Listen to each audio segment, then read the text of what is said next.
Formosan Federation and the Formosan Association for Public Affairs Northern California chapter, and the Northern California chapter of the Taiwanese American Chamber of Commerce. I'd like to welcome everybody here. I'm happy to see everyone here. I think when I told some of my friends that I was going to be at a forum on UN membership, a lot of people were surprised that Taiwan isn't a member of the UN, that Taiwan is not always recognized as a member of the international community. And I think it's an important issue that I know I need to learn a lot more about, and I'm very excited about being here. We have two distinguished speakers that are going to be here to tell us from two perspectives about Taiwan and the UN. My name is Andy Huang, and I will be your host for today.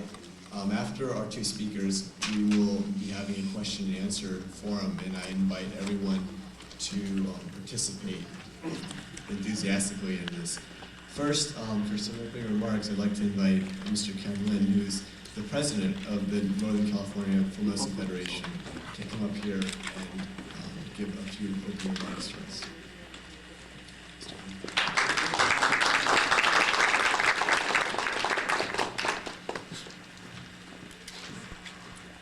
Ladies and gentlemen, on behalf of Northern California Formosan Federation, Northern California chapter of Formosan Association for Public Affairs, and the Northern California chapter of Taiwanese American Chamber of Commerce, I welcome you to come to attend this forum on the UN membership for Taiwan. Taiwan has a population of 20 million and an area of about 34,000 square miles. Yet, among the world's nations, she is the 20th in income per capita and 24th in gross national product and 13th in trade, and she is the 7th largest foreign investor, and she even holds the largest reserve of foreign currency. The people of Taiwan have been the contributor of the prosperity of the world. It is unrealistic and it is unfair to exclude Taiwan from the world community. It is not the fault of the people of Taiwan that they are not the member of the United Nations.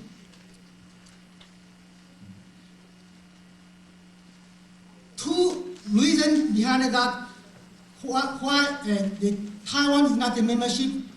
One is the people of the Republic of China, and another one is the KMT government in Taiwan. China is strongly opposed of the UN membership of Taiwan because they claim that they also represent Taiwan. And the KMT government in Taiwan insists on using an unrealistic name, the Republic of China, which also represents the mainland China and even Mongolia.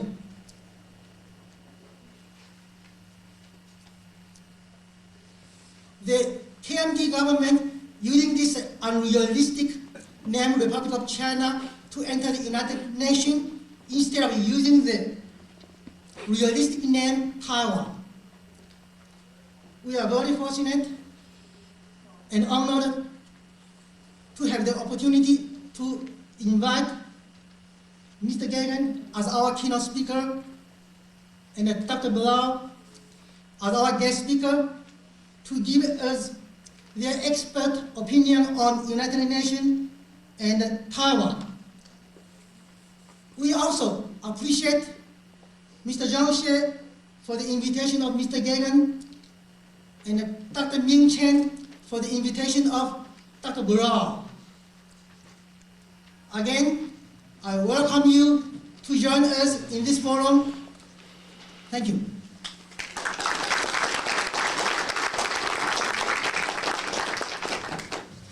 Thank you, Mr.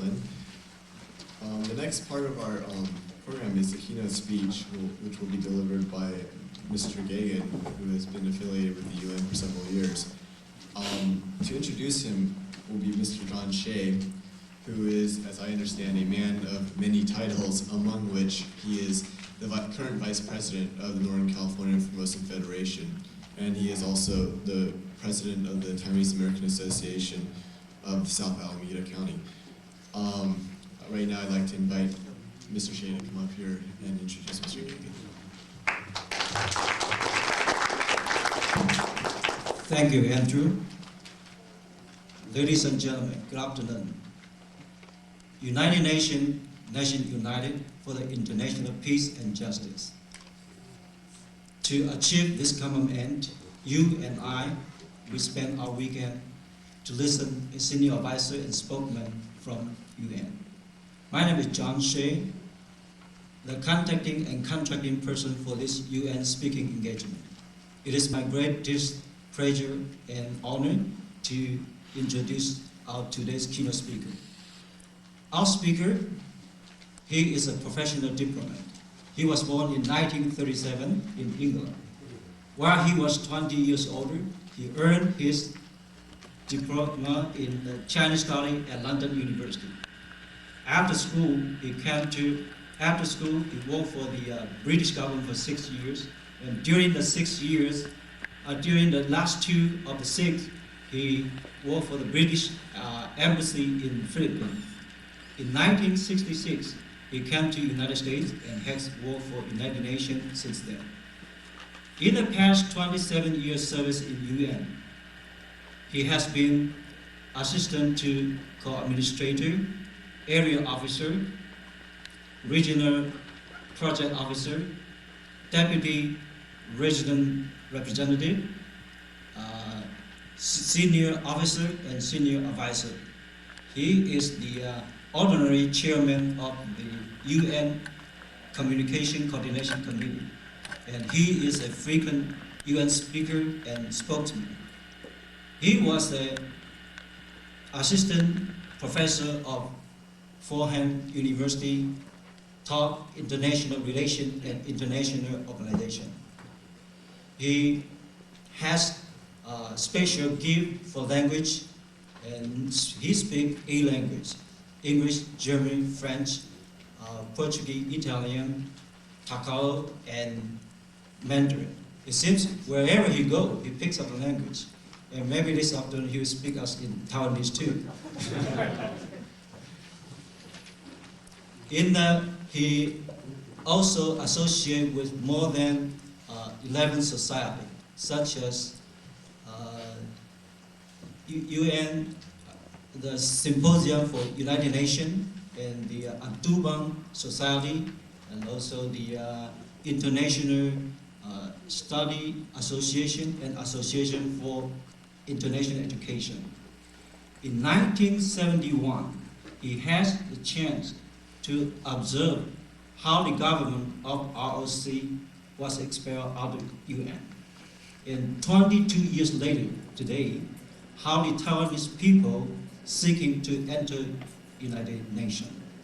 As a senior advisor and spokesman from UN, this afternoon he's going to share with us a lot of inside information.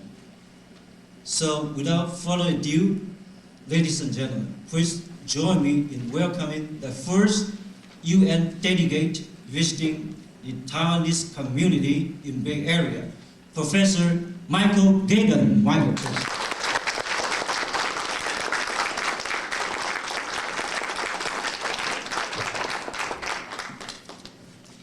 张先，你是顶好的人。真主下，各位朋友啊，琳达哥好。这对不起，我的台湾话不多。曾经的我努力读中文，读在伦敦大学，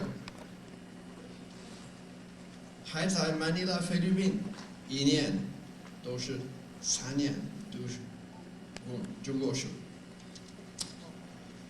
不过这个题目，讨论用中文给我相当复杂的，对不起，我要用英文。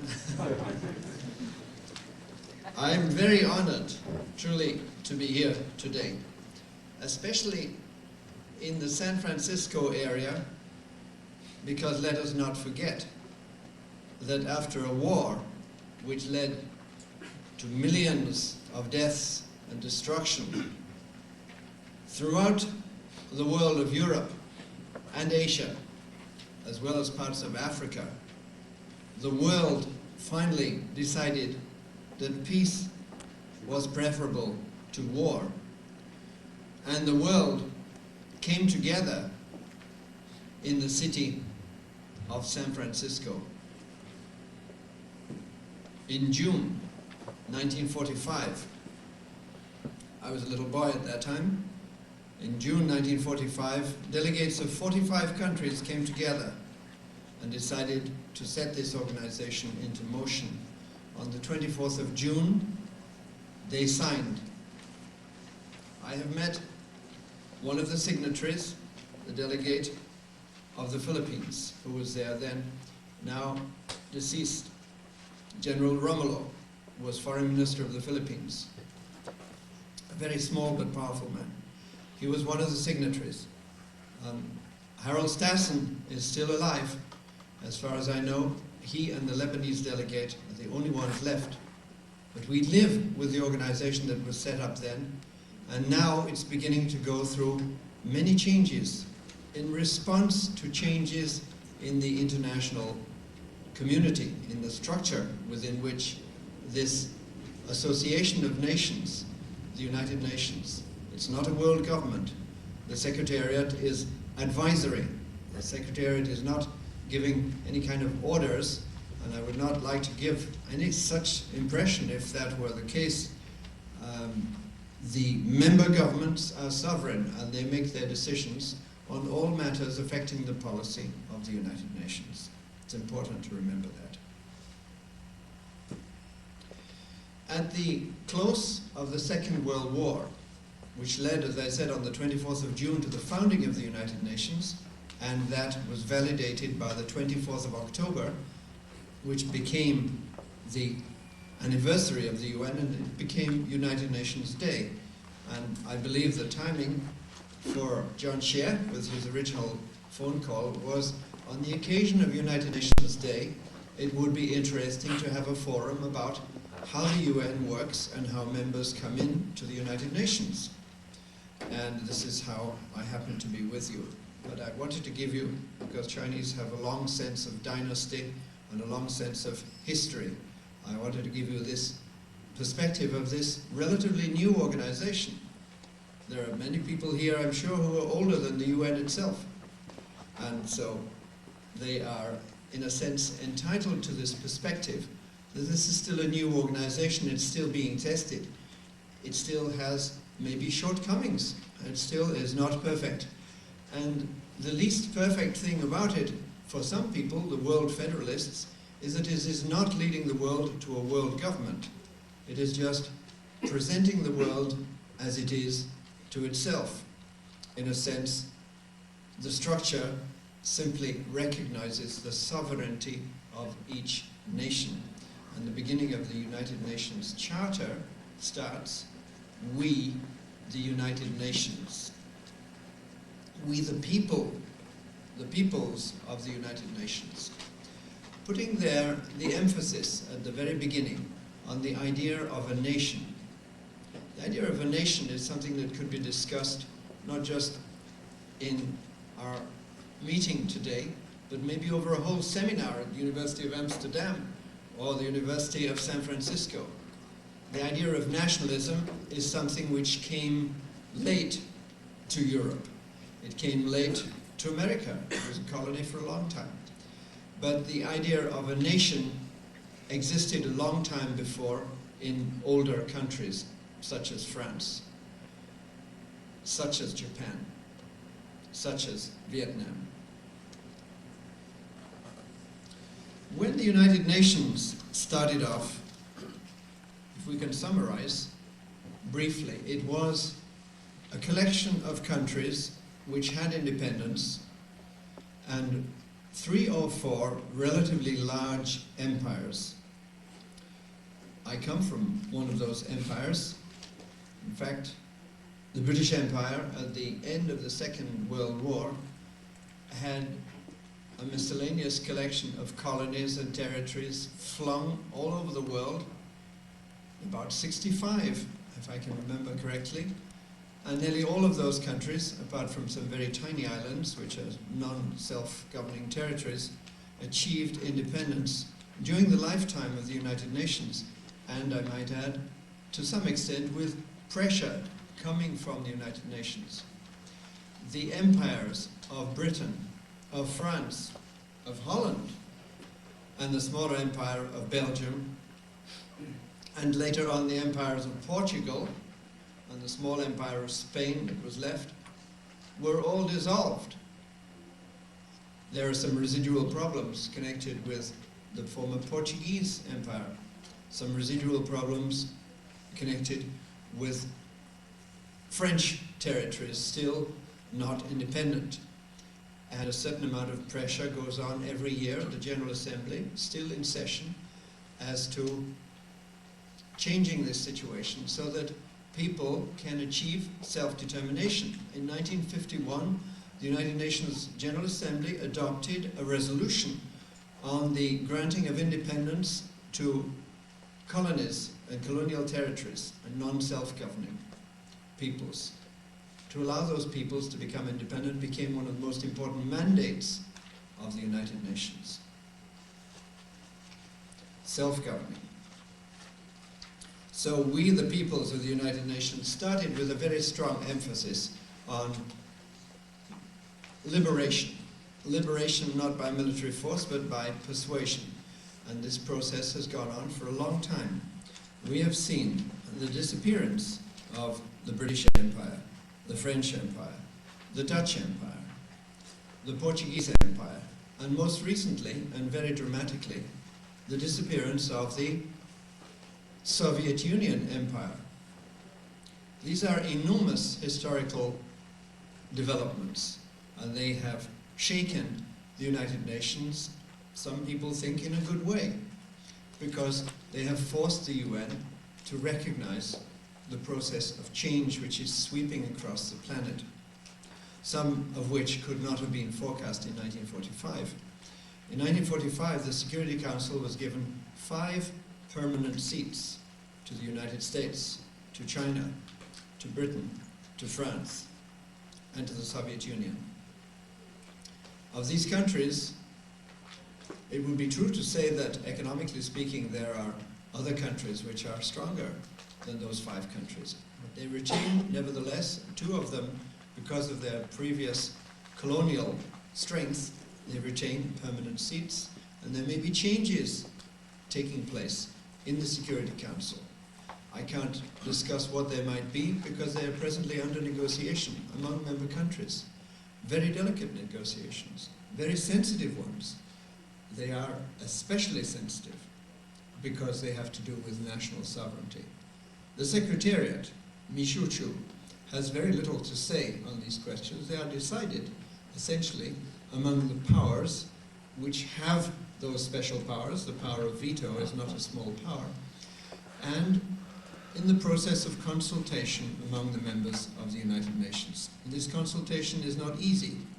General Romulo, who I was privileged to know during his lifetime, headed up a committee in 1981 for 3 years on the reform of the Security Council. Now, if I mention this, it's more pointed than you might have imagined.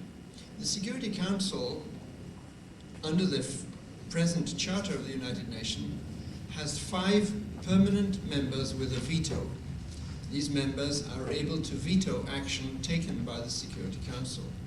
That also includes admitting new members.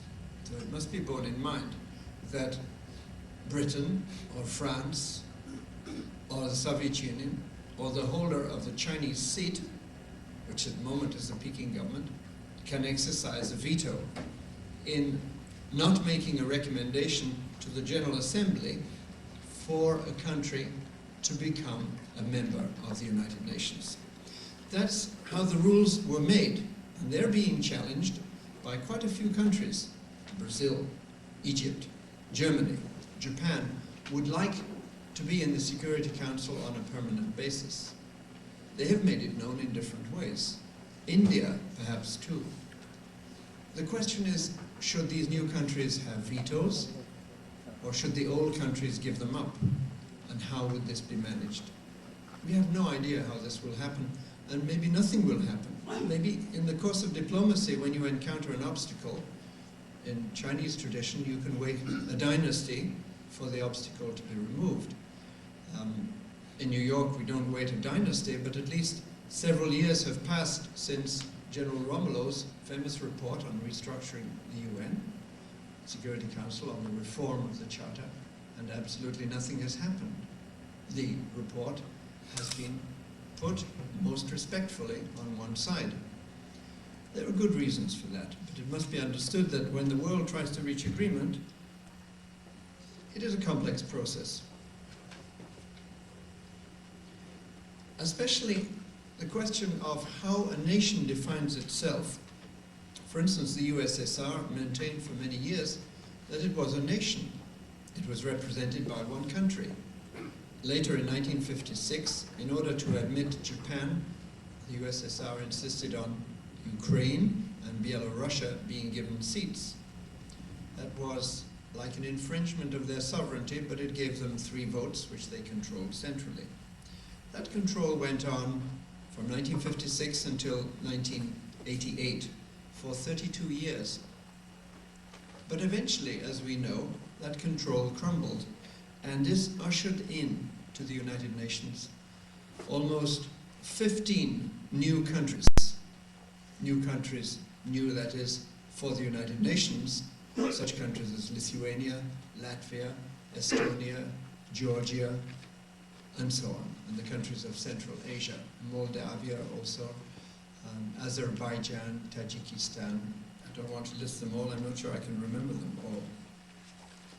But there have been a lot of changes, and the end of the Soviet Empire was the biggest change to shake the organization. But there have been some interesting changes also with individual countries.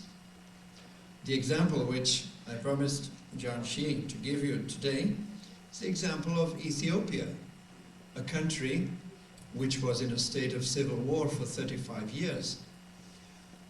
The northern part of Ethiopia sought independence on very good legal grounds, that it had always been separate from Ethiopia and was not supposed to be incorporated.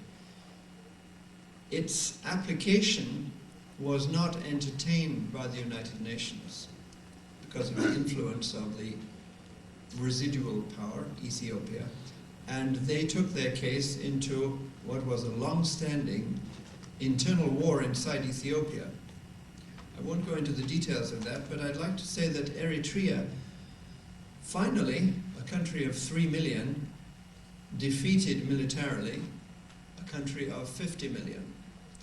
Their cause was secure, their determination was unflappable, their resolution was strong, their ability to suffer was long, and in this year, 1993, Eritrea was admitted to the United Nations. And I would like to tell you that I was proud to be present at the raising of the flag of Eritrea, because I knew many Eritreans and I knew the cost of their struggle in human lives and sadness, misery and destruction.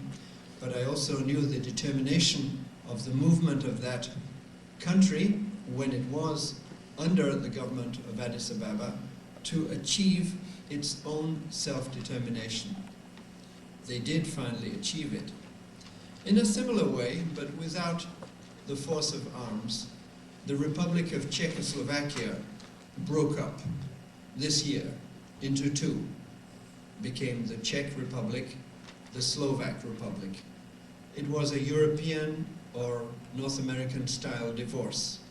There was a lot of talk, some angry words were exchanged, but there was no violence, and finally the lawyers drew up the document, and you now have a Czech seat and you have a Slovak seat in the United Nations. Before, the Czechoslovak government had entertained the legend that there was a Czechoslovak nation. The Slovaks had always insisted that they were a separate nation. And finally, they managed to persist in their struggle. Yugoslavia was set up as a heterogeneous collection of countries brought into a federation at the end of the Austro-Hungarian Empire.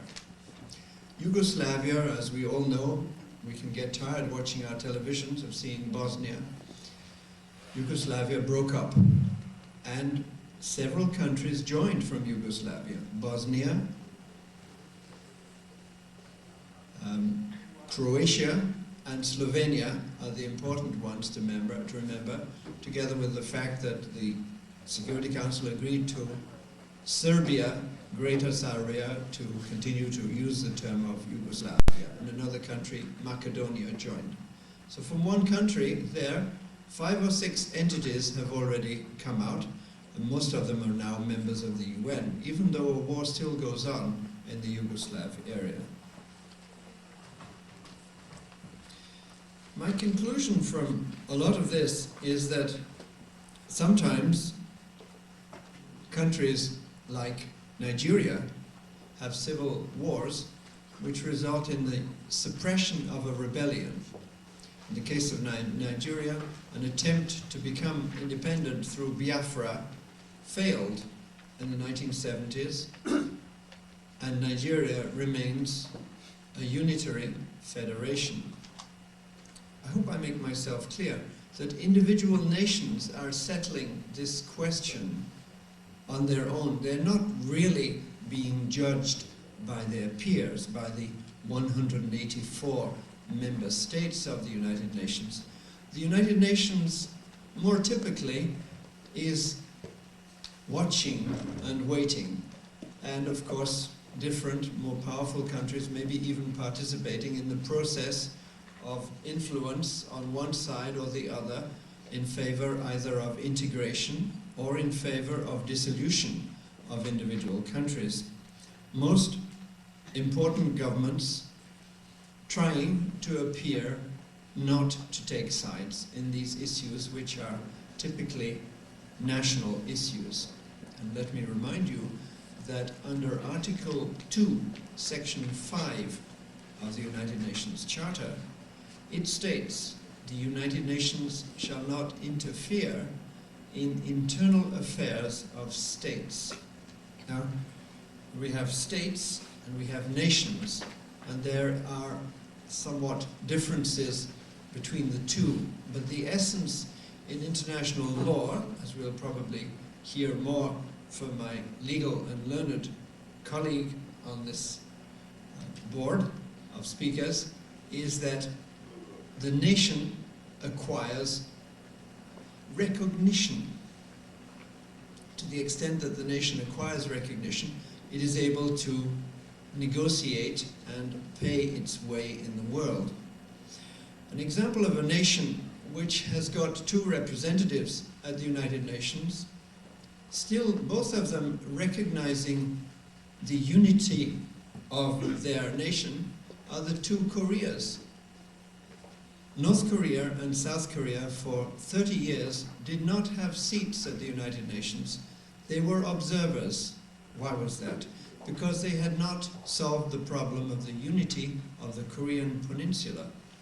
Finally, recently, in 1991, it was decided that both Koreas would, for the meantime, have membership in the United Nations. And it was hoped that that membership would help them, each of them, to settle their differences and maybe integrate their efforts.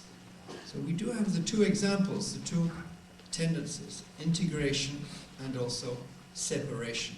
They've taken place, and it would be difficult to see that the United Nations had a policy of favoring the one or the other.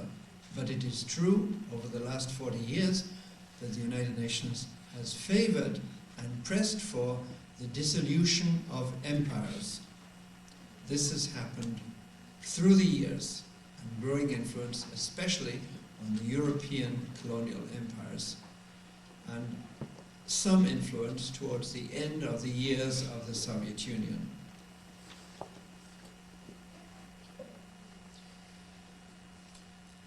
If we look at the example of North and South Korea that I've referred to, we might make the point that the constitution of both countries, as far as I'm informed, states that they will strive for the unity of their nation. Similarly, the Constitution of Ireland, the country from which my ancestors sprung on my father's side, the Constitution of Ireland says Northern Ireland will eventually become a part of Ireland's republic. A matter which doesn't seem to have been heeded very much by the government of Britain, the UK, over the last 70 years or so. There has been very little change. But as we have seen in the United Nations, change takes place, and sometimes very suddenly and very rapidly. Only a few months ago we were able to see that after 40 years of struggle, the idea that Palestine could have its own territory and rule over its own people was finally accepted. And we saw on television the handshake of Yasser Arafat and the Prime Minister of Israel after an unbelievable 35 years of war and struggle and 5 years of civil revolt in the territories controlled by Israel, especially on the West Bank and Gaza Strip. So let us not think that it is not possible within the context of the United Nations to see change. Change is possible, is taking place, and the next case of change, which is very important, is South Africa. The government of South Africa at the moment is in process of democratization. For so long, apartheid has ruled South Africa with racist rule of a white minority. Now, plans are taking place for the conversion in South Africa into a multi-party democracy of one person, one vote. That's an astonishing change in the context of South African history. But I believe that it will take place, and the United Nations already has representatives observing the political process in South Africa, ready when the moment comes to help in the holding of elections. Similarly, the United Nations helped in the holding of the elections in Haiti, the first in 60 years. Unfortunately, when President Aristide, who was elected, was traveling, he found himself triumphant abroad, but not accepted when he came back because the military turned him out, put him back on a plane and sent him away. As we know, there are problems with Haiti ever since. But the United Nations was the one which helped to organize those elections, as it did also in the territory of Southwest Africa called Namibia, which achieved independence just 4 years ago, as it did in Nicaragua after a vicious civil war, as it is doing at the moment in Mozambique, preparing that country for the first elections in 25 years. And the UN is active in peacekeeping efforts, as we know, in countries such as Somalia and Bosnia, partly in Afghanistan, and some of the problems of the Middle East, especially in Kuwait. And the UN is also involved in other matters than these political questions. The protection of the earth has become very important. The Rio conference took place last year. I won't go into too many details on that because we have a long agenda, but I do want to say that the Rio conference adopted an important agenda called Agenda 21, 600 pages. It's like a constitution for the earth, so that the future generations, our own children and their children, at least have a guide to improving the situation of the earth on which we live, its water, its soil, its earth, its groundwater, its sea, its atmosphere, and above the atmosphere, its ozone layer. For the first time, humanity has got together and has decided on cleaning up the globe. As we know, even in parts of California, or New Jersey, or Britain, humanity has a lot of difficulty in cleaning up. But it has to take place, and the UN has provided a lead. It's provided some kind of encouragement for everybody concerned about the environment. And the environment, Mei Li de Fengqing, is very important to all of us. Very important indeed, more important to our children and their children. If we don't save the generation that is, how can we think of the generations that will be? The United Nations has given us this benefit.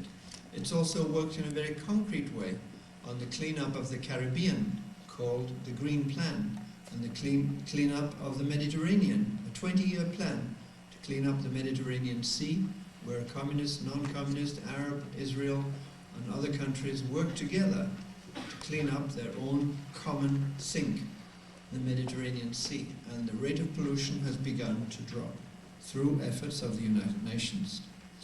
In the 1980s, we had the water decade, simply to bring clean water to so many countries. And I worked on projects in West Africa for bringing clean water to simple Africans living in rural areas. They made a big impact on the quality of their living, and they were grateful to the help they got from the international community.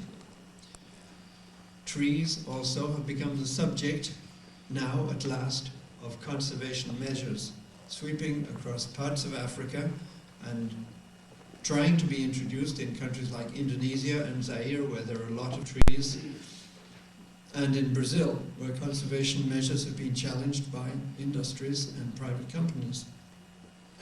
The general ideas have begun to stick with some encouragement from the UN.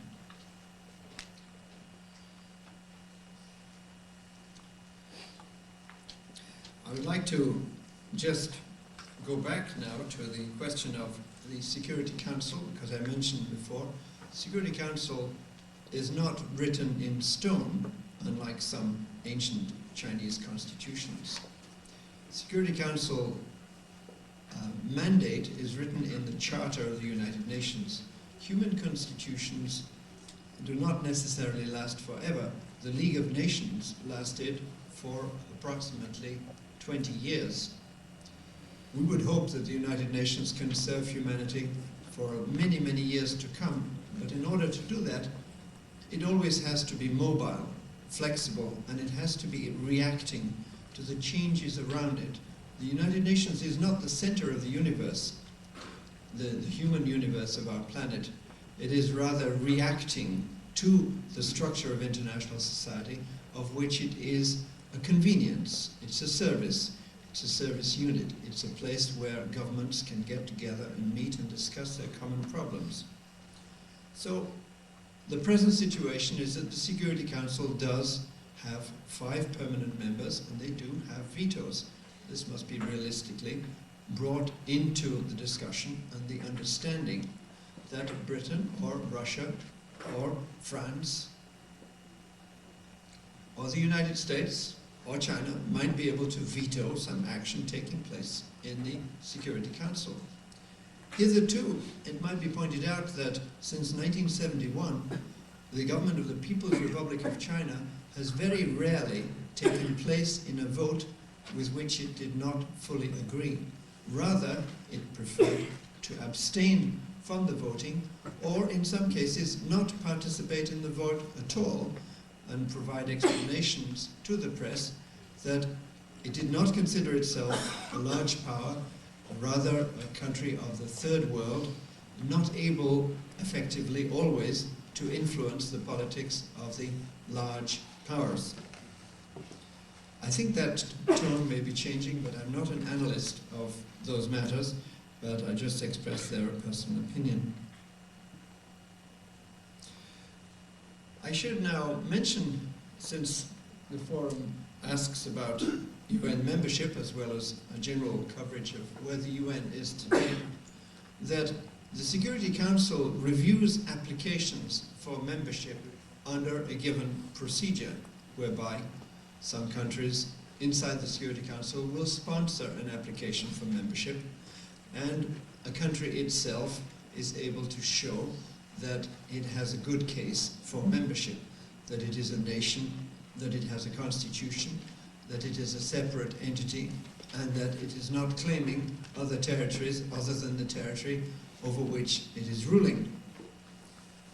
If that were not to be the case, then the world might find itself returning to the situation of 1971, where two governments, each claiming territory over the other side, in other words, each claiming to be a unitary government of the whole of the Chinese people, were, in a sense, vying for the attention and approval of the United Nations. And the result in that case was that neither country had a two-China policy. Both countries had a one-China policy as reflected by their constitutions. I'm not an expert on those constitutions and I haven't read them, so I don't want anybody to think that I am an expert or even a crypto expert. But that is the political situation with which the United Nations was faced in 1971, and faced with a choice and some 2 years of politics which went on, consultations and diplomacy. Finally, the decision was taken in 1971, and the decision that we know that was referred to by the President when he introduced this meeting. So the Security Council would examine cases as they come up, and it's examined something like 30 cases in the last 3 years or so. It has become a routine. Many former colonies and former territories have joined, and there's no reason to suggest that there wouldn't be more coming in the years ahead. In fact, the United Nations has prepared for the contingency that there might be another 50 members within the next 10 years. So it could be that the Security Council will be deciding on such questions for many countries in the years ahead. As to the merits of the individual case that we're talking about, I'm not sure that it would be appropriate for me to make any value judgments. It might even be considered delicate for a Secretariat staff member to make judgments about individual members or potential members. These are matters which are not decided by the Secretariat. The Secretariat is simply helping in the facilitation of those processes, but the negotiations are not carried on by the Secretariat, rather they are carried on by the sovereign nations which make up the membership of the UN General Assembly, and more especially the membership of the Security Council. Thank you very much.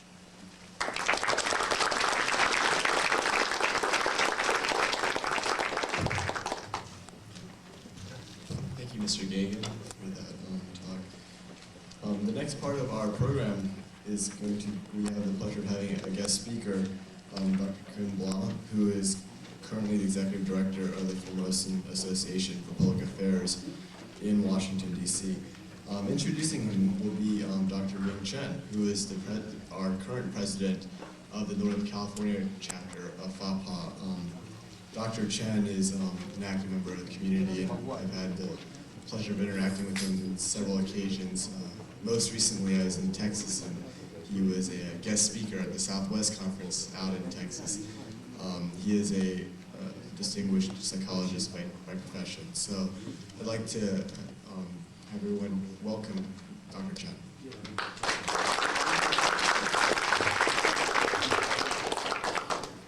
Thank you, Andy. On October 25th, 1971, the United Nations General Assembly passed Resolution 2758, recognizing the representatives of the communist regime in Beijing as the only legitimate representatives of China in the United Nations, and quote, expelling the representatives of Chiang Kai-shek from the place which they unlawfully occupied at the United Nations and in all the organizations related to it. Since then, the people of Taiwan has been deprived of the right to be represented in the international community. This gross lack of recognition has left 21 million Taiwan voices unheard in the world affairs. There has been a lot of actions on Capitol Hill about this unjust lack of representation of the people of Taiwan in the international community, specifically the United Nations. Since March this year, Senator Lieberman submitted a resolution, SR 20, supporting UN membership for Taiwan. There has been more and more members in both houses speaking out in supporting Taiwan's membership in the United Nations. Almost one member per month.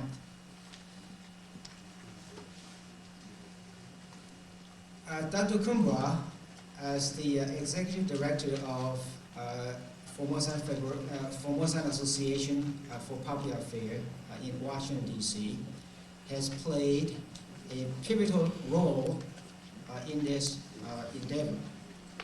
I'm very happy to introduce Dr. Kumbra to be our guest speaker. His topic today will be UN membership for Taiwan, how to get in. Dr. Kumbra holds a doctorate degree in international law from the University of Amsterdam. He specialized in many areas, including international relations, law of the European communities, international public laws, international private laws, international economic relations with the Far East, history of political theories, diplomatic relationship, and paper on the GATT penal procedures. His doctoral thesis was on, quote, Dutch Taiwanese submarine deal of 1981 through 1983. And he has done extensive research on the international judicial status of Taiwan since the San Francisco Peace Conference of 1951. Currently, he is the Executive Director of the Fluorescent Association for Public Affairs in Washington, D.C., and he is also a member of the Outstanding Committee of the Unrepresented Nations and Peoples Organization in Hague, in which countries and peoples participate which are not represented in the United Nations. Dr. Kumbra.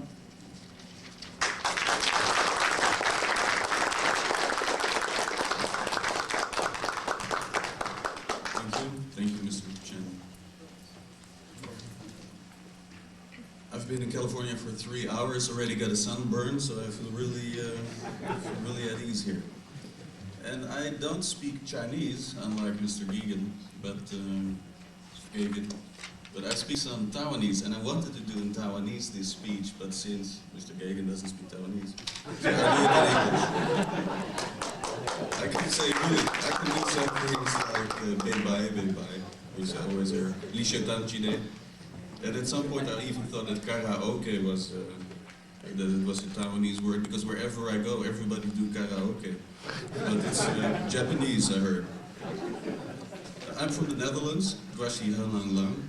I'm from the Netherlands. I studied international law, as Mr. Chen so generously introduced.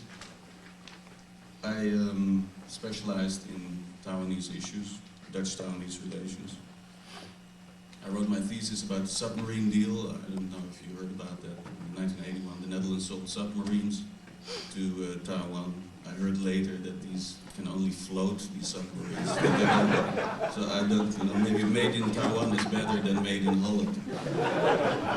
But these submarines, I wrote my thesis about that, and afterwards I wrote a research project about San Francisco Peace Treaty. And the conclusion of the San Francisco Peace Treaty research of mine was that the people of Taiwan should have the right to determine their own future. And immediately afterwards I was invited to come to the University of Maryland to participate in a forum about Taiwan independence, because I was suddenly the Taiwan specialist from the Netherlands, because nobody else knows. And a lot of people even nowadays don't know the difference between Taiwan and Thailand. I knew that difference, so I came to the University of Maryland. And at the University of Maryland I ran into my FAPA people, and they offered me the job, and that's 4 years ago. When they offered me the job, they said, "You have an opportunity to travel to Taiwan very often." And unfortunately, since I got the job, I've been blacklisted for 4 years. So the only disadvantage, which I didn't expect, was that I thought I can travel to Taiwan. I've actually been more, before I worked for FAPA, been more often to Taiwan than afterwards. And about 4 months ago, I applied for a visa in Kansas City, because I know that in Washington, D.C., they know me there at the CCNA. Even Ding Maoxi, the ambassador, doesn't want to shake hands with me already for 4 years. Really unbelievable, very childish. But I went to Kansas City because I thought, I hope that they don't recognize my name. And within 3 days, they again reject my visa application. So that's a little bit background, and that's probably how I end up here. Very grateful to Mr. Chen, John Yu, and other people to invite me. Yeah, UN membership for Taiwan, there are really so many things I would like to say and so many things I would like to explain. I prepared a sort of historical background, but then I hear Mr. Gagan say so many things which I would like to react. So there's really, probably let me improvise a little bit instead of do my prepared speech. The other thing is that usually when I go into when I talk about United Nations membership, it's usually in a Kuomintang environment. I don't know if there's a Kuomintang flag here, of course, but usually it's a sort of debate on the radio or in a forum, in a panel. It's usually, there's always one against the other in the panel, in the debate. And that's, of course, not the situation with Mr. Gagan, because he's a UN representative, and I think we don't disagree, but we have a sort of different background. I think we come from a different place. Not only he comes from England, I come from the Netherlands, but we have a different philosophy and a different environment in which we learned about the United Nations. During my law studies, I learned a lot about the United Nations, but more the way Mr. Gagan talks about United Nations. And what I see now is in a completely different perspective. It's United Nations at the moment for me is not really a pleasant organization. Call me old-fashioned, but it's it's a difficult organization. It's not a legal organization. It's a political organization. I think that's the bottom line. There are no legal barriers for Taiwan to join the United Nations. There are only political barriers. Only condition for United Nations membership, Mr. Gagan mentioned a couple of things like constitution and claim on another country, but the only condition actually for United Nations membership is that a country should be a peace-loving nation. Article 1 of the Charter. Taiwan is a peace-loving nation, so Taiwan qualifies. It's a nation, it has its territory, it has its own people, it has it is a country, it's a nation, but it's just not represented. And not because, as Mr. Lean already said, it's not because it's their own fault. It's the people of Taiwan are not to blame that they're not a member of the UN.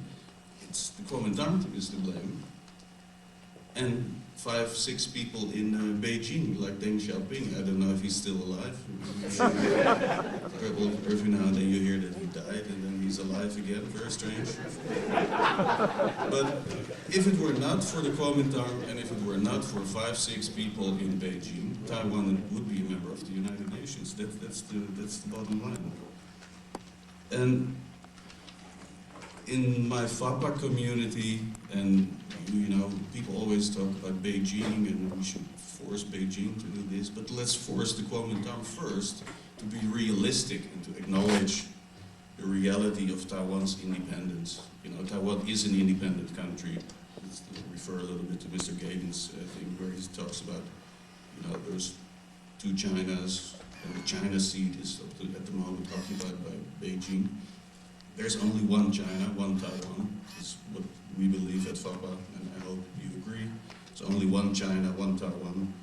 There is a China seat, and there's no Taiwan seat, but there should be a Taiwan seat, because 21 million people of Taiwan are not represented in the international community. They have moved towards democracy, you know. I like to give the Kuomintang a little bit of credit since I'm so close to the flag. The Kuomintang has really, you know, and of course because of the pressure of the people, but the Kuomintang has moved towards democracy. When I started working for FAPA 4 years ago, there were political prisoners. Xi Mingde was still in prison. There were, sedition laws were very strict. Newspaper issues were grabbed by the police and destroyed. People were sent off to Green Island, Orchid Island, I don't know where all these romantic prisons are. You know, so at the time it was really 1989. I started working for FAPA in August 1989. It was really a bad situation in Taiwan. You know, human rights was a big problem. That was also the main thing we with FAPA were working on, was human rights, to improve Taiwan's human rights problems. But nowadays, there is hardly any human rights violation anymore. There are, of course, you know, Aboriginal issues, women's rights, these things, but there are no political prisoners anymore. There's human rights violations are less, no torture, these sort of things. Of course, the Kang Lu Wang recent event is a little bit disturbing, so let's wait and see how that works out. But in 4 years, Taiwan has really improved a lot, and I think already that accomplishment, if you talk about peace-loving nation, if you talk about conditions for UN membership, being, you know, Taiwan is almost a full-fledged democracy. And is China a full-fledged democracy? Is China a peace-loving nation? You know, I don't think so. So, what I like to say is that referring to what Mr. Gagan said, the 2 Chinas and a China seat, internal affair, but also related to that. And we also, of course, think Taiwan problem or the Taiwan seat in the UN is not an internal affair. That is, you know, an issue which is important for the, you know, it's an issue where the rest of the world should be concerned about. It's 2 sides of the Taiwan Strait. China has never, since the communists came into power, Mao Zedong in 1949, not for a single day exercised any control over Taiwan whatsoever. So if they talk about reunification, wanting Taiwan back to the motherland, that's ridiculous. It doesn't make sense. Not very diplomatic words, but just, you know, I'm sort of reacting to the. So I think that as I said, it's not an internal affair. It is an issue which is of concern to the rest of the international community.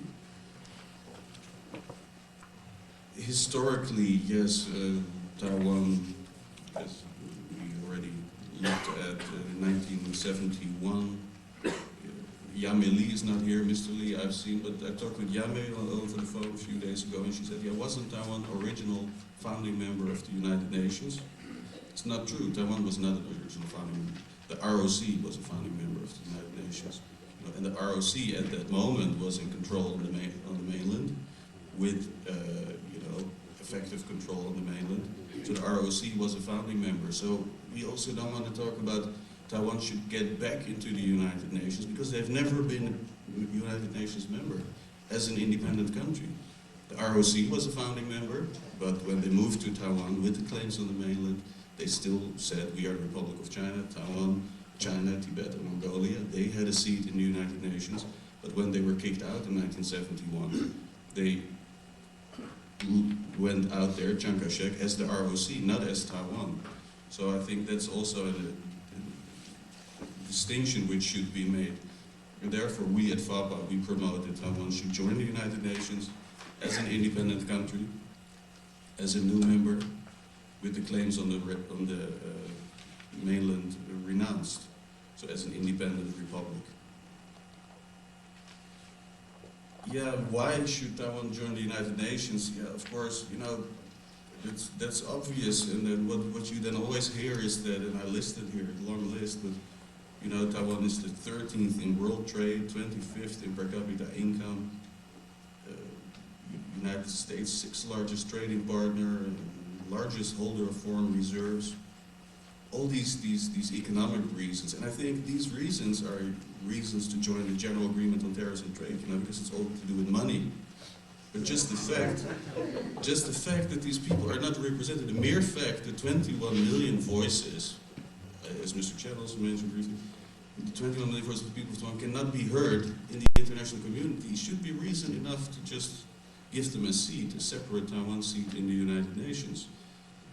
Now, even probably the fact that they are so rich is counterproductive, you know, because the weak in the international community, they get all the prizes. So I think that's the economic reasons are important, but are not really the bottom reason for UN membership. Just the fact that these 21 million people of Taiwan, who again, without being to blame, are not a member, cannot be heard in the international community, should be reason enough to be. And again, they're a peace-loving nation. So when we started to work with the UN membership for Taiwan project about 3 years ago, we asked a Congressman, Dennis Hertel, I don't know if he's from Michigan. We asked him to introduce a resolution. I went to lunch with him and I said, please introduce the resolution, and he said no, and I gave him 2 glasses of white wine. And at the end of the lunch he said, yes, okay. So he introduced House Concurrent Resolution 20, which says that the 21 million people of Taiwan, no, at the time it was 20 million, by the way. Now it's 20 million, 21, isn't it? 21, yeah, rapid growth. So Dennis Hertel introduced that resolution, said at the time 20 million people of Taiwan should be represented in the United Nations. And we thought, the reason why we thought that is a wonderful project is because it would enhance Taiwan's independent status. You know, UN membership for Taiwan would point to the rest of the world and say, look, there's a separate Taiwan seat in a big room in which every country has its own seat with a little name tag, and it says Taiwan, and the next says China, and so it's an independent country. What ultimate recognition of Taiwan's independence is United Nations membership for Taiwan. But then suddenly the Kuomintang, then because we, as you know, for the Kuomintang, UN membership is not compatible with their ROC claims. You know, it's ridiculous. They know, but they'll make themselves the laughingstock of the international community if they say they're the sole legitimate government of Taiwan, China, Tibet, and Mongolia. Nobody will take them serious. And I think, you know, I think they know that too, but they just try to postpone and act a little bit silly. So what we thought is now that would, you know, it's a good, as we say in Taiwan, one stone kills 2 birds. You know, you enhance independent status of Taiwan, and at the same time you put the Kuomintang with their backs against the wall, because if the 21 million people of Taiwan want to join the United Nations, and of course they want it because they deserve it, then KMT has to do something. They're the government, but again, within their own little community, within their own party leadership. It's not compatible with their claims on the mainland, so they have to renounce the claims on the mainland. But then suddenly, not so long ago, the Kuomintang, also very smart of course, they came up with that parallel representation and 1 country, 2 seats system. And I think that's very confusing, and of course we don't support that. You know, the one country, two seats, which, as they say, will lead to unification and claims on the mainland intact, and it will bring Taiwan back, as they say, to the Chinese, to China, or reunify.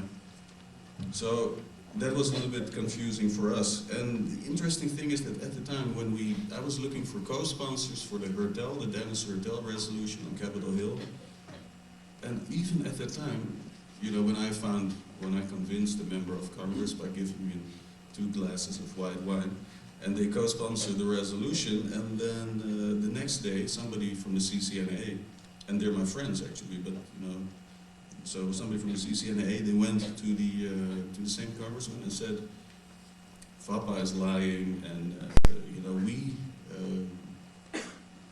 we want to join the United Nations, the Kuomintang said, but only if we can take the China seat in the Security Council.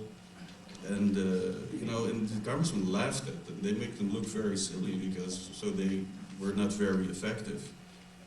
So what happened then is that Senator Lieberman from Connecticut, he introduced a resolution, and the same one on the Senate, and you know, we reintroduced it this year. And what you see happening now is that we were looking for somebody to introduce on the House of Representatives, and I went to the CCNA and I said, are you going to sabotage and boycott our UN promotion as you did 2 years ago? And they said, no, maybe not, but only if you take out some paragraphs out of the resolution.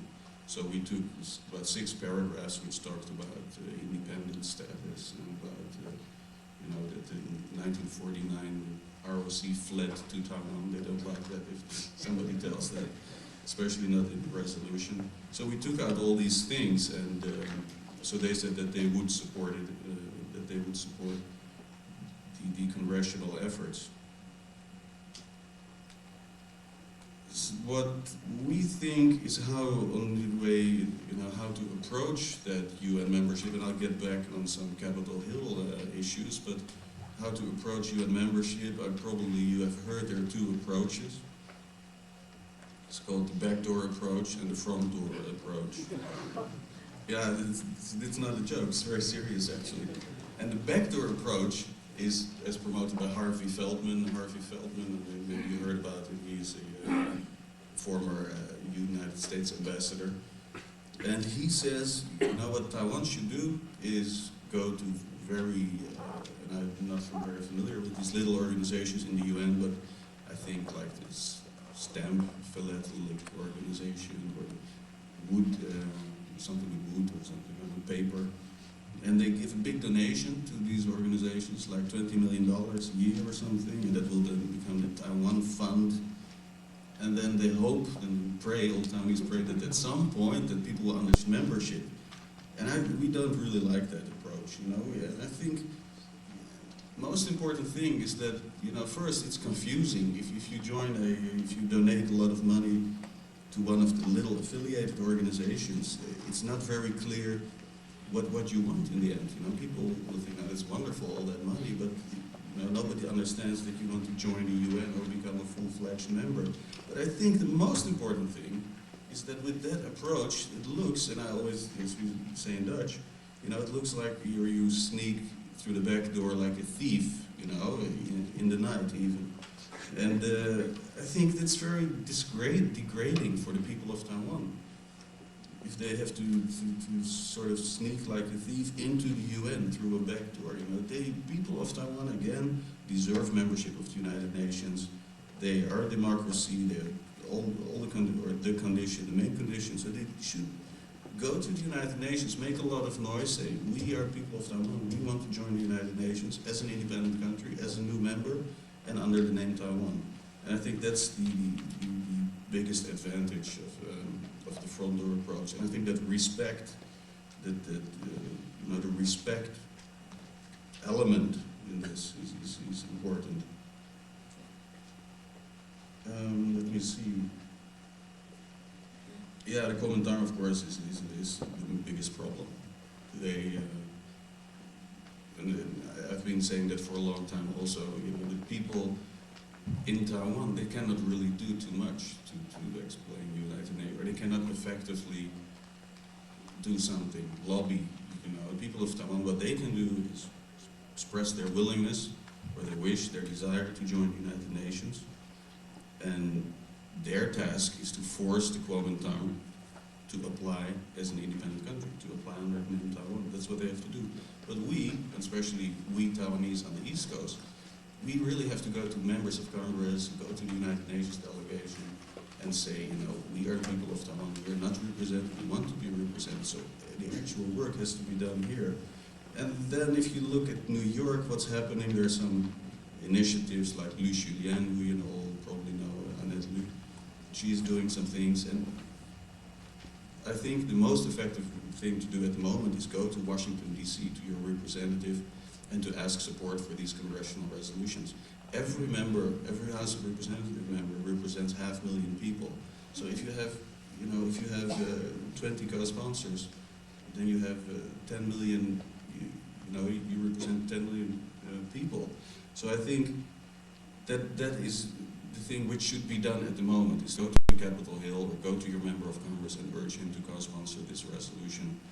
That's what we think is our strategy to get into the United Nations, is to see in what way you can lessen the likelihood that China really blocks Taiwan's application. They will not be happy, of course, but we can, by forcing the United States to do something, by getting Bill Clinton to express his support for this issue. Not so long ago, about 3 weeks ago, Paul Simon, the senator, has introduced a resolution which says it's the sense of the Senate that President Clinton should encourage Madeleine Albright, the U.S. representative to the United Nations, should encourage Madeleine Albright to actively promote UN membership for Taiwan. So that's an initiative which came out not so long ago. There's a lot of activity going on Capitol Hill. Mr. Torricelli has introduced a resolution, as I just mentioned, Mr. Torricelli from New Jersey, which says that 21 million people of Taiwan should be represented. That's the one we promote, that's the one we support. And the interesting thing is that, that resolution gets a lot of bipartisan support. There is Benjamin Gilman, is the congressman from New York. He is the highest Republican on the House Foreign Affairs Committee. He supports this Torricelli resolution and no other resolutions. The funny thing is that also Dana Rohrabacher is the congressman here from California, I don't know, from North or South California, but he introduced a resolution which says it's the sense of Congress that the people of the Republic of Taiwan should be represented into the United Nations. And he's a conservative Republican, and he doesn't know that Republic of Taiwan is something which the more radical elements in the DPP promote, something which doesn't even exist. And I was once, suddenly remember, I was once at a speech for Senator Daschle from Dakota. He was there in a CCNA forum, and Ding Mao Shi was there. And he said, the people of Taiwan, they want to join the United Nations, and the people of the Republic of China deserve to become a member of GET, and the people of the Republic of China on Taiwan have the largest foreign exchange reserves. And at some point he even said, the people of the People's Republic of China on Taiwan.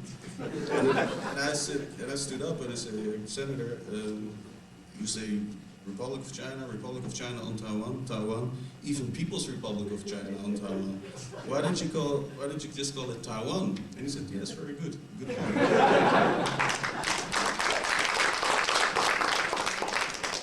So that's, I think, and that's also, why we say Taiwan should join under the name Taiwan. That's the name of the island, that's the name of the people, and that's the way, Taiwan should eventually join the United Nations.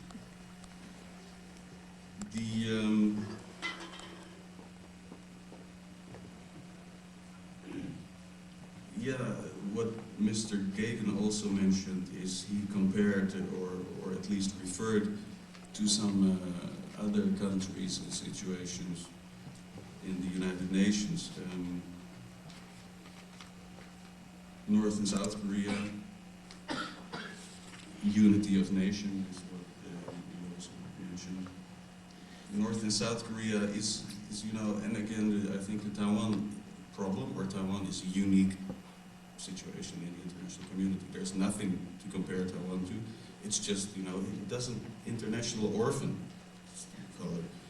You know, there's no other country, and even United Nations membership, when North and South Korea joined, they both wanted to join, and they wouldn't mind that the other one joined.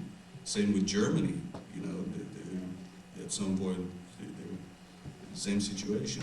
But the problem with Taiwan is that the other country, China, just doesn't want to see them join, so that's the biggest problem.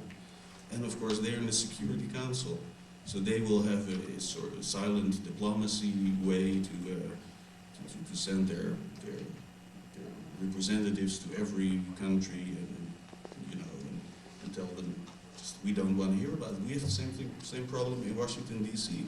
If we go to the Chinese embassy, they don't want to listen. They don't open the door. They return the mail. You know, they don't want to talk about Taiwan as an independent country.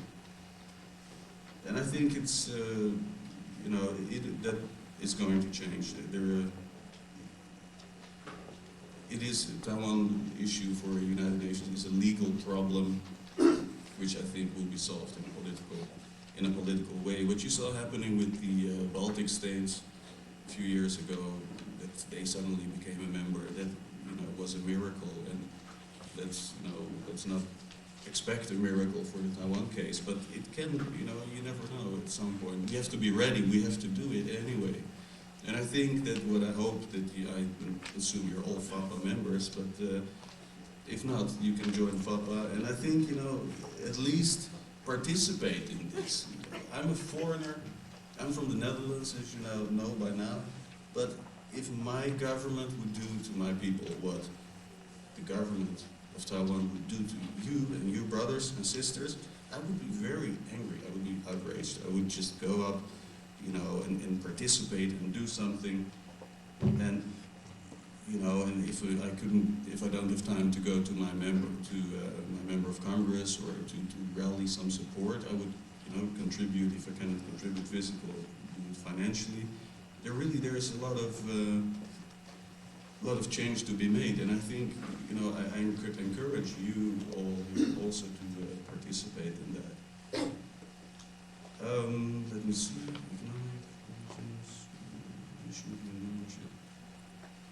I think I already probably overdid my time, and maybe we have time for some questions and answers, but bottom line, 1971, China was entered the United Nations to give, as they quote, to reflect incontestable reality and to strengthen, quote unquote, to strengthen the authority and prestige of the United Nations.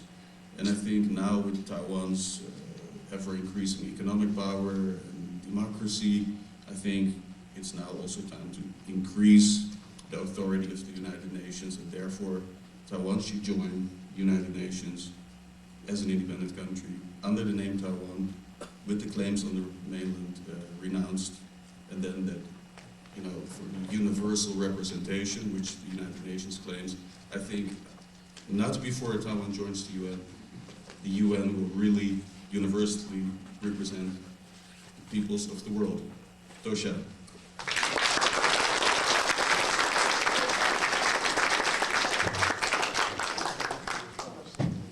Thank you, Dr. Bilal. I think that Dr. Bilal has pointed to something that we all can do, and that is to talk to our elected representatives, be that our United States senators or our United States congressmen. That's what they're for, is to listen to our views. Every congressman has a district office and a Washington office. Make a phone call if you can. If you have more time, write a letter. I think they would all appreciate hearing from us. The next portion of our program is for you all to ask our speakers questions that you may have about this issue, about Taiwan's membership in the UN. I don't think that there's any set method that we're going to do this, so if someone is interested in asking a question, step up to the microphone or just stand up, I guess, and just ask a question, either directly to one of the speakers or just ask it to the panel in general. Do we have anyone who has any questions? Someone else?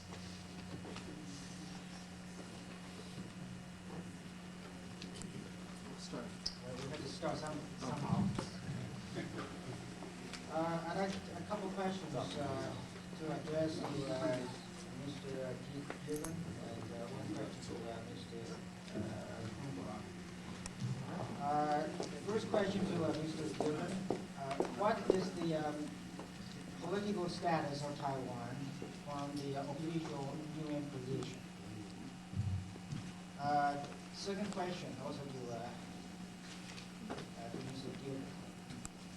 The KMT regime, in applying for the GATT membership, faces the uncontestable reality of effectual control areas. That is Taiwan, Pescadora, and even Mapu.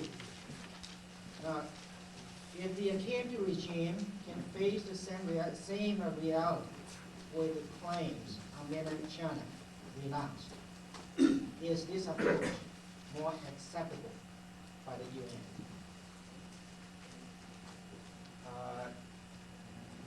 I think I'll let you answer. Repeat that question.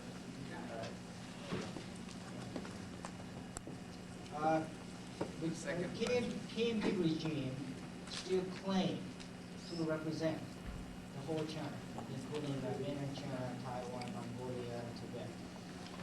But in applying for the GATT, the General Agreement of Tax and the GATT agreement, they use the term. They use the effectual control area to apply as a membership in the GATT organization. But in applying for the UN membership, they still use the Republic of China, the claim on mainland China. Now, my question is this: if the KMT regime can face the same reality in applying for the GATT membership as in the UN membership, would this approach more acceptable to the United Nations? And I have another question to ask.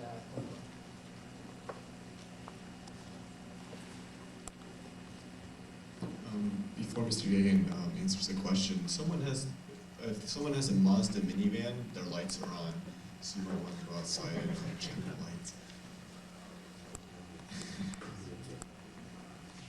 Okay, so good job to answer the question.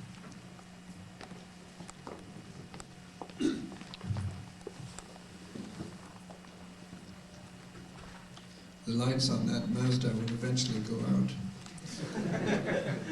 Certain lights in the island of Taiwan may eventually go out too. Personally, I'm not an expert on the Constitution and how the Assembly is elected or was elected, but certainly there are some changes which I'm told by friends on the island are due, long overdue. And maybe that is a Taiwan internal question for the people to decide, not for outside observers to comment on too much. But the upshot of this is that change does come, and when it comes, the opportunities which it presents should be grasped at the right time. The question number one which was asked is, what is the political status of Taiwan from the UN viewpoint, which is obviously a political viewpoint? I would say in assessing Taiwan's request for membership, if it was made for a Republic of Taiwan, the United Nations reaction, the reaction of the nations as represented in the Security Council, would probably be different to an application which was presented for a country which maintained its claim over the mainland of China and other territories connected, including Tibet and Mongolia. I think, in a sense, certain things perhaps remain to be resolved inside the house of the Republic of China, Taiwan. And those things may include the revision of the founding documents. And I'm not an expert on this matter, so I may not really have any right to make such a statement, but I believe that the UN, when it's presented with an application, will react to it in certain ways, but it's clear that that application would have to be carefully piloted, and it's clear that the time is coming with Senate resolution, draft resolution 130, one of those which was referred to by Dr. Blau-Kuhn. The time is becoming riper, but it's not just to be riper inside the US Senate, it's also perhaps inside other member countries of the Security Council which reviews these applications. And that process takes time, and it does certainly requires and demands the sympathetic attention of those overseas Taiwanese who believe that this is a worthwhile move to make. I would offer the suggestion, since the application to the General Agreement on Tariffs and Trade was referred to, possibly, and this is a personal view, the application could follow successful attempts to join specialized agencies of the United Nations, to the extent that Taiwan may secure, again, membership of, say, the World Health Organization, other than on an associate basis, and other such organizations such as the International Civil Aviation Organization, or even eventually the World Bank and the International Monetary Fund, because it is a power to be reckoned with not just in the trade field, but also in the international field of exports and finance, which are linked. Then gradually a case could develop. And this is just a personal view, but it has been the case in the European common market that the countries which were seeking unity, which were seeking cohesion among themselves, chose first to work in a functional way on economic cooperation, and then financial cooperation, and then cooperation on markets, leading to a free trade area and then to a common market. And that kind of cooperation could foreshadow the sort of work that might be done to prepare for representation inside the United Nations of the people who live at the moment on the island of Taiwan. That's a kind of personal comment. Now, I would make another comment that Taiwan is preeminently important economically as a major middle-sized power. It is also important to take into consideration when talking about economic power the fact of the amazing change which has happened in the last 2 or 3 years to the status, the economic status, that is, of the People's Republic of China.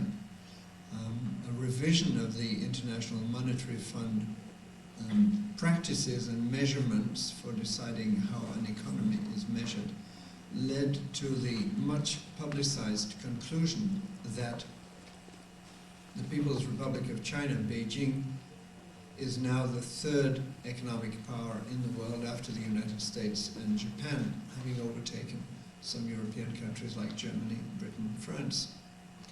And that is a very important and significant development which took everybody by surprise.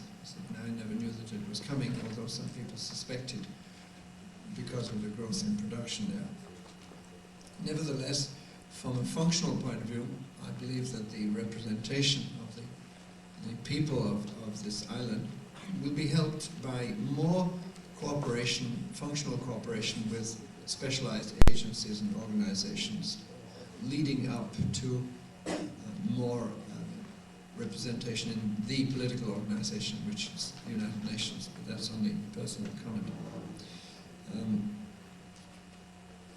The question was asked whether this criterion of effectual control of the area is one which would be acceptable to the UN. The UN is like a lawyer, or in a sense, a judge. The judge has got to be presented with a case. He has to present it with a problem. If these two people want to divorce, why do they say that they love each other but they live separately? The judge might say that. Judges, the UN is not really a judge in a sense, but somehow the Security Council has got to make a political decision, and that means that a political decision has got to be made about how this application is presented. And that does mean some heart searching, perhaps, on the internal situation, the internal legal status of what is the entity which is called Taiwan, the Republic of China. And that carries with it a lot of historical weight. It was the government of the mainland of China for so many years. And as long as that situation remains, that there is a claim, then there will be, in a sense, an invisible contest between the two claimants, each claiming each other's territory, as I mentioned before. And no matter what outsiders may say, and personally I'm sympathetic to the arguments that there's a de facto control of territory, of people, there's an important economic activity, and it's a country which is paying its way in the international community and is actually the wealthiest of all the countries to the foreign exchange. Somehow this has got to be resolved in a political way also. And it's difficult for anybody from an international organization to suggest which way that political solution could come. An analyst might say, well, changes are going to come so fast in the world, just look what happened in the Soviet Union, it'll happen somewhere else in another big country. And if this is true, one could project that it might be just as easy to wait for those changes to happen and then to act in accordance with them. But, as I say, when the judge is waiting for an application to come, he's not talking as a political analyst, he's talking as, so to speak, the gateway of the organization and how to admit those people, those member nations in. And that is why it can't just be the United Nations suddenly changing its mind and saying in 1971 we're wrong, we're now going to have two. In fact, the decision of 1971 was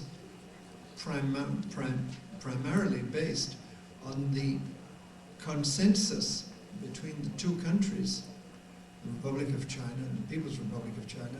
So they each represented the Chinese people, and the United Nations had to make a choice, as it were, between the two. And if it were requested the same way, it would probably make a choice based on politics, which is partly based on power and it's a political decision.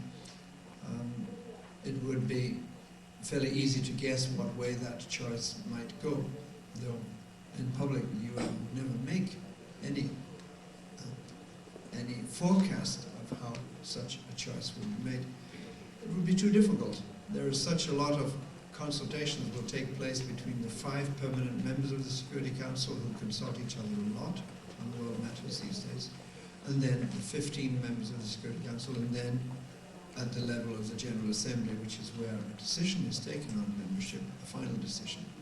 The recommendation does come from the Security Council, and the Security Council 5 veto-carrying powers have an enormous importance in this, and this is why FAPA and other organizations, I believe, are very important in effectively pressuring the world's only superpower, the only one left, the United States, means that your own organizations and your own votes here are extremely significant, very important in bringing some kind of understanding from the Congress in Washington to the policymakers of the world's most powerful country as to what should be done about this question. And I'm glad that the other speaker on the forum represents that approach. I think it's a very important approach, and it will eventually probably bring fruits. let's hope it will. Thank you.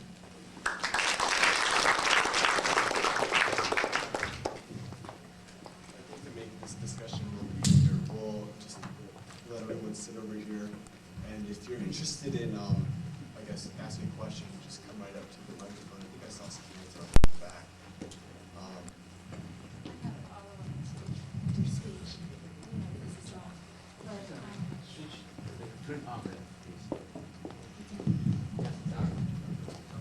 My impression is that, and other people may share this, is that the Kuomintang government is obviously acting like masters in another person's house. And it seems like it's going against what the spirit of the UN is trying to accomplish by recognizing this government instead of the people. How do you feel about that? Is this an accurate impression? What else can you tell us about? Does it seem like politics will override the spirit of the UN continually? It seems like that's what's happening. Good opportunity for me. Yeah, of course, the Kuomintang, it's an invader power, as you're absolutely saying, guest in somebody, or an intruder in somebody else's house. They don't belong there. The KMT doesn't belong in Taiwan. They're not even happy, I think, that they're there. They're waiting to go back to the mainland at some point. You know, they're just, and I think that's also the reason.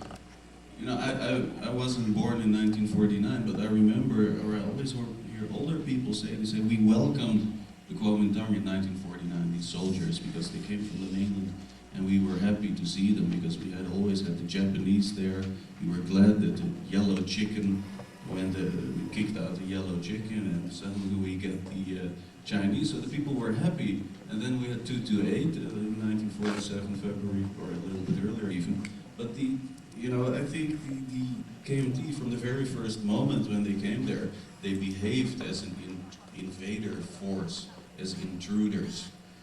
And I think that's, you know, they're to blame for their own misery at the moment, or their own unpopularity. They don't belong there. They want to go back to the mainland at some point, and the sooner the better, I guess. But in serious, also, what I remember even, what is that I've talked to several UN ambassadors also in this whole UN campaign for Taiwan. And what I found out, and even with the countries who have diplomatic relations with Taiwan, they all said, as long as the government does not renounce the claims on the mainland, nobody will take them serious. Nobody will listen to them. And that's what Mr. Gagan just also said. I think, and that's what I like to emphasize, and I already did that a little bit in my own presentation, but the number one hurdle for membership for Taiwan at the moment is the Kuomintang.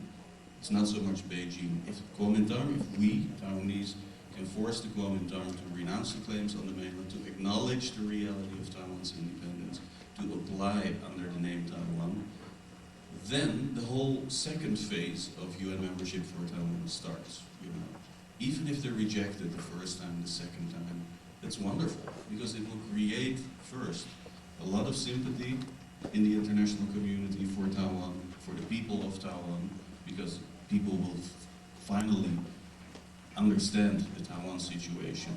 As you just said, you know, most people think Taiwan is already a member. And that will only happen if Taiwan starts applying for UN membership as an independent country. They will be rejected. They will become, people will feel sorry for that. They will create sympathy. And second most important thing, it will also enhance Taiwan's independent status, because they will apply as an independent country, apply for a Taiwan seat under the name Taiwan. So I think that's the importance of applying at the moment. And of course, the Kuomintang doesn't want to apply because they don't, you know, it's not, again, not compatible with their own ROC claims on the mainland. So what has to be done is that the KMT should force, or the people of Taiwan should force the KMT to apply.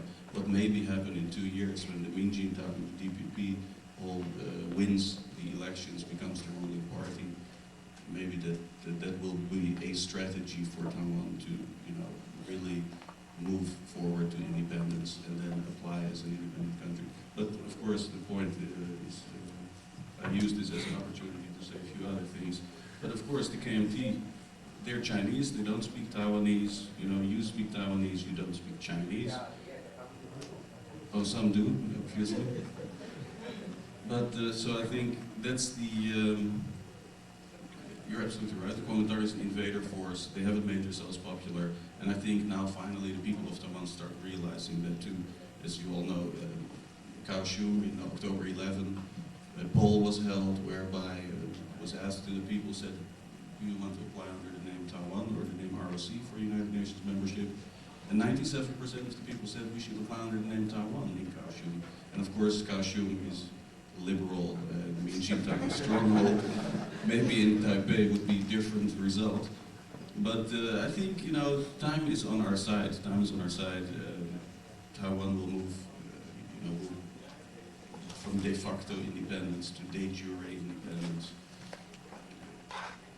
You know, if you discuss with some DPP legislators, they even say, yeah, Taiwan is independent already. Why do you promote independence? It is independent. Beijing hasn't had anything to say since 1949 over what's happening on the island, so it is an independent country. That's not a problem anymore. I always tell people that I will not get married until Taiwan is independent. So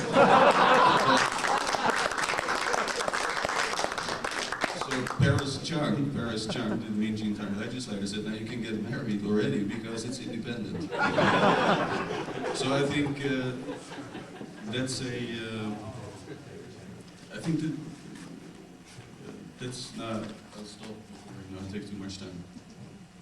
Does Mr. Gagan have a comment on this? Do you think that if the key obstacle to Taiwan's membership is the KMT renouncing their claims to the mainland?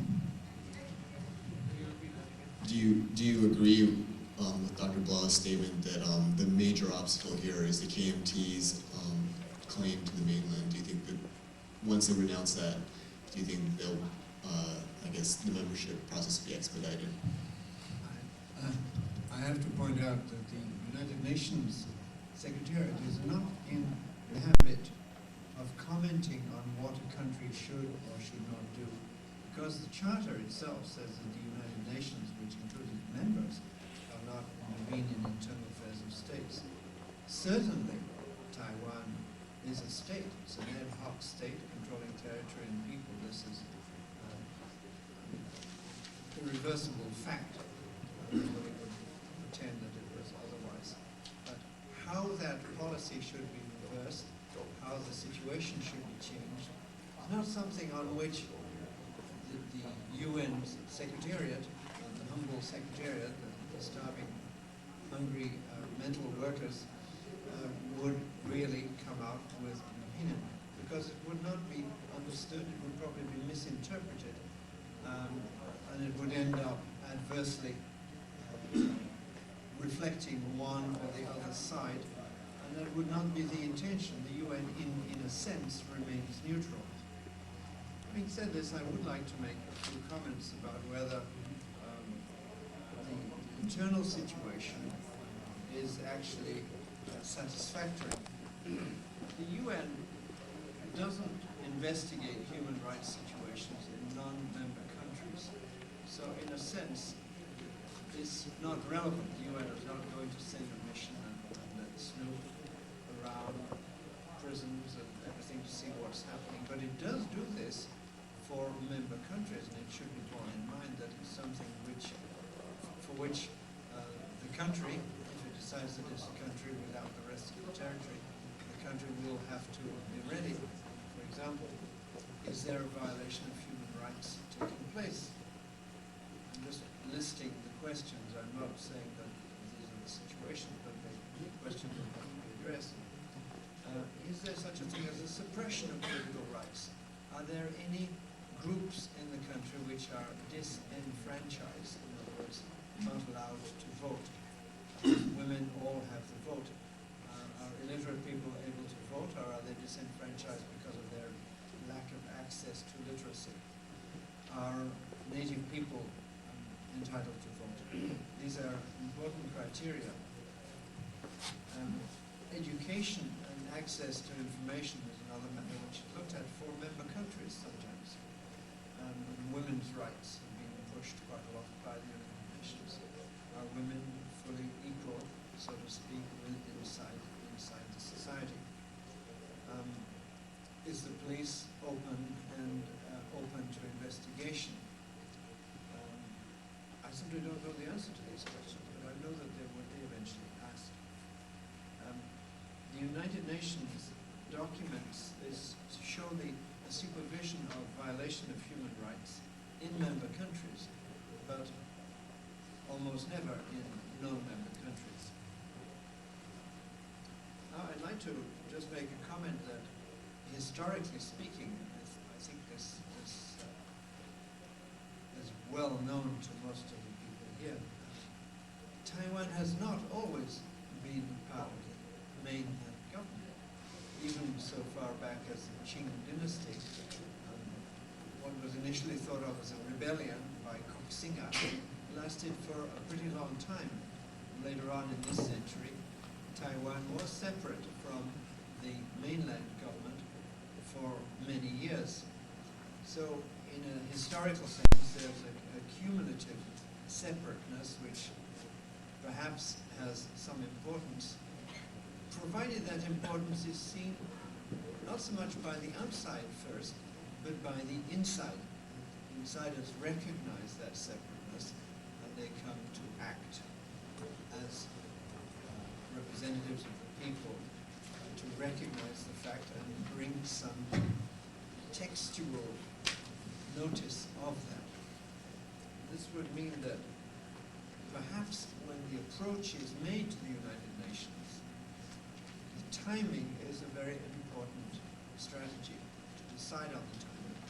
I've noticed from the media inside this country that pressure is building for a campaign, so to speak, to get membership for Taiwan in the United Nations. And that's laudable. It sounds like an excellent idea. It will be important to do the homework, the internal matters, before this matter is brought into an external matter, in other words, an approach to the outside. Having said all this, I'd like to now become a separate speaker, so to speak, the devil's advocate, saying, what if? If we look at what happened, and I think we've all got the perspective of the last 5 years,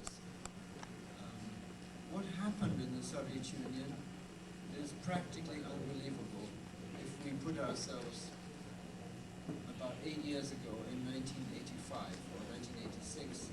I don't believe anybody in this room could have predicted the sudden collapse of the Soviet Union. And certainly I wouldn't have believed it if anybody had told me. And I believe that working in the United Nations, I even maybe had an inside track. But nobody predicted that. But one of the laws of political life is entropy, that structures collapse. And this should not be forgotten, that the enormous changes which are taking place inside the mainland of China must be leading inevitably towards some political changes there. I don't know what they are, and I'm not an analyst I'm not a pekinologist. And as I said, I'm a United Nations official, and we don't entertain public analysis of countries. But we would be very foolish if we were to imagine that everything is like the Ice Age. It is not. Political dynasties do pass on, even in China. Political leaderships are replaced by younger, more vibrant, and maybe more flexible leaderships. There's no reason to suppose that this is not going to happen in China as it has happened in Western Europe, as it has happened in other countries, especially in the Soviet Union recently, and in the sweeping changes of power that took place towards democracy in many countries in Latin America. We are one world, in a sense, in the United Nations. All countries meet, and they're conscious of what's happening in other countries. There's no country which can isolate itself from the outside, least of all a country which has put itself into the world of international trade with such vim and vigor that it has now become from Beijing, interdependent with the rest of the world, an almost precarious position to be in before China mainland was self-sufficient, didn't need international trade. Now it is subject to influences from outside. This means that internal change there can probably also be more feasible than it has been in the past. So as I said, for a moment, to be a devil's advocate, let us not stop thinking that change is possible across the Formosa Straits, because that change which has happened economically in many countries, economic change becomes political change. It would be interesting also to speculate what kind of political change will come. Personally, I can't predict, I'm not an expert, but I think it would be injudicious to leave out that factor of change. It's taken place in so many other parts of the world. What will it bring? Will it bring a consensus? Will it bring an understanding between both governments on the unique situation of Taiwan? Or will it bring renewed determination to incorporate Taiwan into the mother country? Difficult to say, but I must say one thing. Those proponents of democracy in Britain, who are still responsible for the last 4 or 5 years of Hong Kong's situation, have found a very, very tough deal negotiating with the government of Beijing. And even despite the efforts of Mr. Chris Patten, a person whom I know who's the governor of Hong Kong, to introduce in the last moment, so to speak, efforts to make Hong Kong a democratic island, these are very, very difficult flash-in-the-pan efforts. And what is happening there is an interim status for 50 years, during which there's no promise on the Chinese side of democracy for the inhabitants of this very prosperous island, Hong Kong. So on the one hand, let's be the devil's advocate and see change coming at a fast pace, even in countries like the mainland of China. But on the other hand, it's not possible to fool ourselves that the ice melts so fast.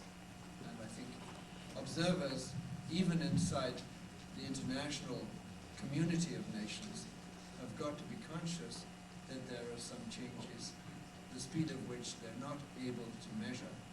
Can they be measured inside China? And can the change in leadership there also affect change inside and outside? I don't know, but I think these questions should be looked at very carefully. I know that Dr. Blau has an answer to that, and if someone else has a question, please come to the front. Oh yeah. Yeah, very briefly. Yeah, I think we should not expect, as Mr. Gagan also said, we should not expect too much from the United Nations itself. The United Nations is understandable, is an international organization. They don't take initiatives. They just say, let the people or the governments first work that out by themselves. It's up to us to make change and to get Taiwan into the United Nations. As an illustration, we, not so long ago, the last December elections in Taipei, in Taiwan 1992, we wanted to have a UN observer team to see if it's free, fair, and open elections. And they said, yeah, the government itself has to apply to send in a delegation. So they first let governments work it out themselves, and government will decide what's happening in that particular country. So I think we should not expect too much from the United Nations itself. We have to do the work, we have to do the job. One little thing which I remind, and I will know that you're anxious to go to the next question, but a lot of people always ask me, say, why does FAPA promote UN membership if the Kuomintang already is doing that? And I think that I made that clear enough, I hope. We both have the same goal, or at least we genuinely want Taiwan to join the United Nations, but we want to join the United Nations as an independent country under the name Taiwan and claims on the mainland pronounce. Kuomintang wants to join the United Nations because it will enhance Taiwan's unification process, because it will, as they say, ultimately lead to unification, and that's not what the people of Taiwan want. People of Taiwan don't want to unify with the mainland. So that's the reason why we are promoting United Nations membership. And what you see happening now, even in Taiwan, we already yesterday when we picked up from the airport, talked a little bit about that, is that you see now happening is that 4 years ago, the DPP, when they had their programs, they talked about independence and human rights and very radical change, independence platform, you know, this almost nation in Taiwan. And on Capitol Hill, I always had to modify a little bit their radical things. So we talked about self-determination, and we're very, you know, because the United States Congress doesn't really approach and appreciate that really radical approach. And so what you see now is that the DPP is very moderate in their approach towards United Nations membership. Even they say that they can apply under the name ROC for 1 year or maybe 2 years. And we at FAPA are much more direct. We say, and try to use this as a political issue. We say, only under the name Taiwan, only as a new and independent country. And I think that's a little bit shift in the political spectrum in Taiwan itself and related to here in the United States.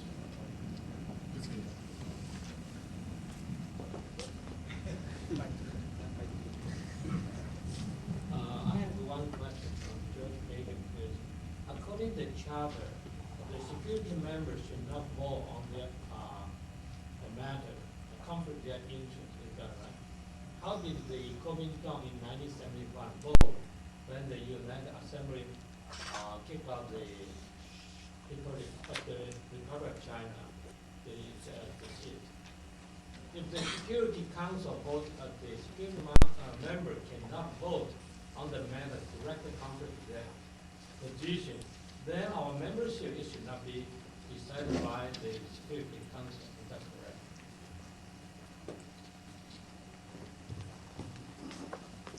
I think that's an excellent question. I'm not a consummate legal advisor. I need somebody trained in law to know the answer to that in terms of the procedure that was adopted at the time by the Security